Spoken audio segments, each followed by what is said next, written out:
Uma mulher saudável de 37 anos é encontrada sem vida no banheiro de casa. Em questão de minutos, um drama familiar se transforma em uma investigação cheia de reviravoltas.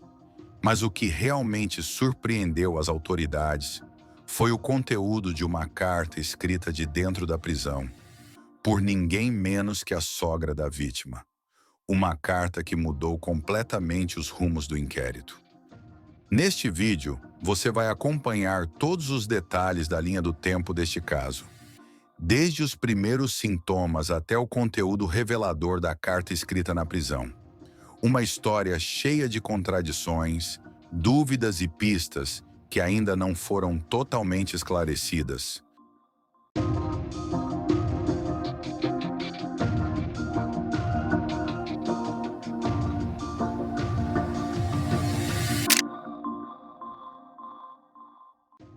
Seja muito bem-vindo ao Onde Mora o Crime, o canal onde você acompanha os casos mais impactantes, os julgamentos mais aguardados e as histórias reais que escancaram o lado mais sombrio da natureza humana. Aqui, a gente investiga o que aconteceu e reconstrói cada detalhe com responsabilidade, respeito às vítimas e compromisso com a verdade. Vamos relembrar com cautela e responsabilidade a sequência dos fatos que envolvem esse caso. Em fevereiro de 2025, a filha de Elizabeth e irmã de Luiz Antônio, Natália Garnica, sofre uma parada cardíaca e não resiste. O episódio é tratado inicialmente como um mal súbito. No início de março de 2025, Larissa começa a desconfiar de que está sendo traída. Dias depois, ela encontra objetos suspeitos no carro do marido, como rolhas de vinho datadas e itens íntimos. A confirmação vem quando ela grava Luiz Antônio entrando no prédio onde estaria sua amante. A partir dali, Larissa fica abalada emocionalmente. Amigos relatam que ela pensava em se separar e chegou até a mencionar que procuraria um advogado.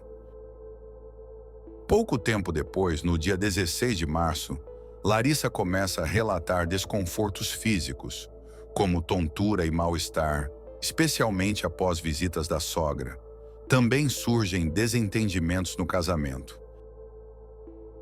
Já no dia 21 de março, ela manda mensagens ao marido sugerindo que eles conversem, menciona estar cansada e fala em buscar um advogado. Nesse dia também, depois que o marido sai para o plantão, recebe a visita de Elizabeth, que chega um pouco antes das 9 da noite e sai por volta das 10 para 1 da manhã do dia 22 de março. Na manhã de sábado, 22 de março, Luiz Antônio Garnica, o marido de Larissa Rodrigues, saiu do plantão por volta das 9h30 da manhã. Ao chegar em casa, ele encontrou Larissa caída no chão do banheiro. Segundo o relato dele à polícia, Larissa estaria desacordada. Ele teria tentado reanimá-la e, em seguida, ligou para a irmã pedindo ajuda, e não diretamente para o SAMU. Foi a irmã dele quem acionou o socorro. Ela chegou junto com a equipe médica no apartamento. O SAMU constatou o óbito ainda no apartamento. Apesar da tentativa de reanimação alegada por Luiz, os profissionais observaram rigidez cadavérica avançada, indicando que Larissa já estava morta há várias horas.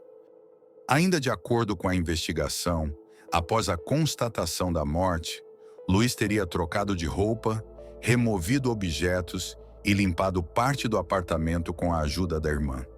Essas ações levantaram suspeitas da polícia, que considerou possível tentativa de alterar a cena antes da chegada dos investigadores.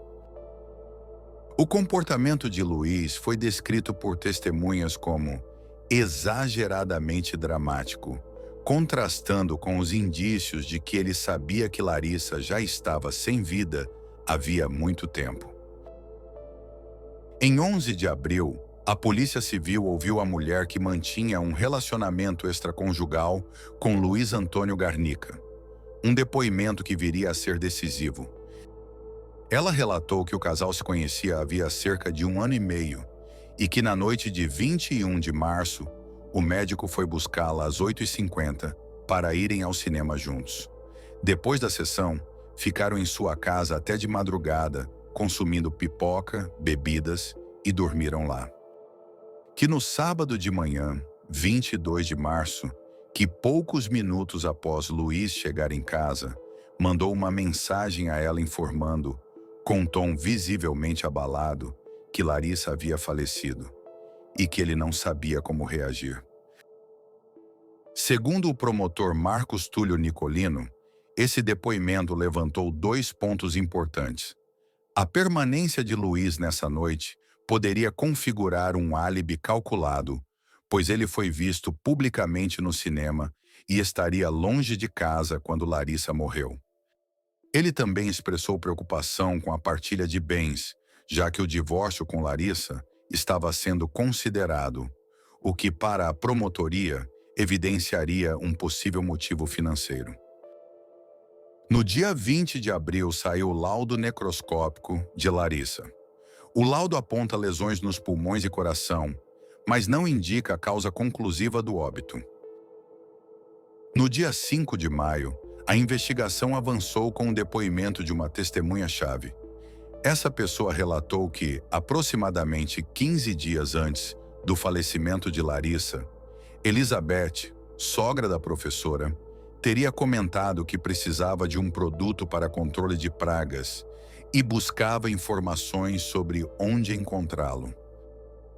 Esse detalhe chamou a atenção dos investigadores, já que coincide com o período em que Larissa começou a apresentar sintomas físicos. Para a polícia, esse comportamento reforçou a necessidade de aprofundar a apuração sobre o papel de Elizabeth no caso.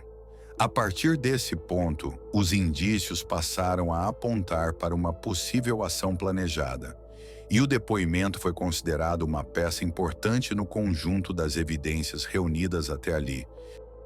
Na manhã de 6 de maio, a investigação atinge um ponto decisivo. Com o laudo toxicológico em mãos, que confirma a presença de uma substância altamente tóxica no organismo de Larissa, a Polícia Civil de Ribeirão Preto solicita e cumpre 2 mandados de prisão temporária. Um contra o marido, Luiz Antônio Garnica, e outro contra a sogra da vítima, Elizabeth Arrabaça. Os 2 são apontados como suspeitos de envolvimento direto nos acontecimentos que levaram à morte de Larissa. No dia 23 de maio de 2025, a Justiça autorizou a exumação do corpo de Natália Garnica, irmã de Luiz Antônio Garnica e filha de Elizabeth Arrabaça. Natália havia falecido em 23 de fevereiro, pouco antes da morte de Larissa, com um diagnóstico inicial de parada cardíaca. No entanto, com o avanço das investigações e a confirmação, por meio de laudo toxicológico, de que Larissa foi exposta a uma substância tóxica, os investigadores passaram a considerar que a morte de Natália também poderia estar relacionada a esse contexto. A exumação foi autorizada com o objetivo de permitir que o Instituto Médico Legal realizasse exames complementares, verificando se há no corpo de Natália sinais de exposição à mesma substância encontrada no organismo de Larissa.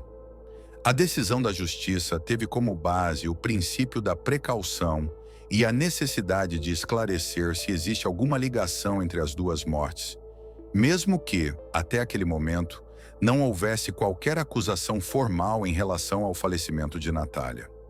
O procedimento foi acompanhado por técnicos e peritos, e o material coletado foi encaminhado para análise laboratorial.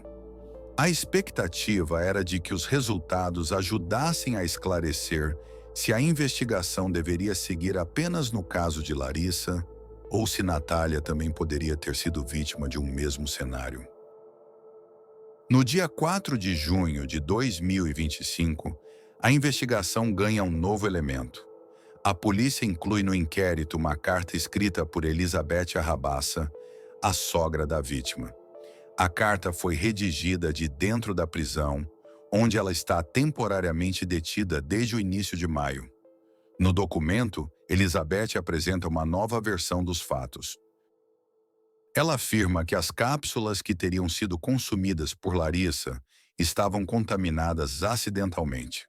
Segundo ela, quem teria manipulado os medicamentos seria sua filha, Natália Garnica, que havia falecido semanas antes. Ainda de acordo com a carta, Natália teria preparado cápsulas de omeprazol com um produto destinado ao controle de pragas, supostamente para uso em uma propriedade rural. Elizabeth afirma que não sabia do conteúdo alterado e que, sem perceber, levou os comprimidos para casa após a morte da filha. Em um momento da carta, Elizabeth diz que ofereceu as cápsulas a Larissa quando a nora se queixou de dores no estômago. Ela ainda afirma que ela mesma também tomou o mesmo medicamento e começou a se sentir mal dias depois. A carta tenta afastar qualquer intenção, apontando o ocorrido como um erro.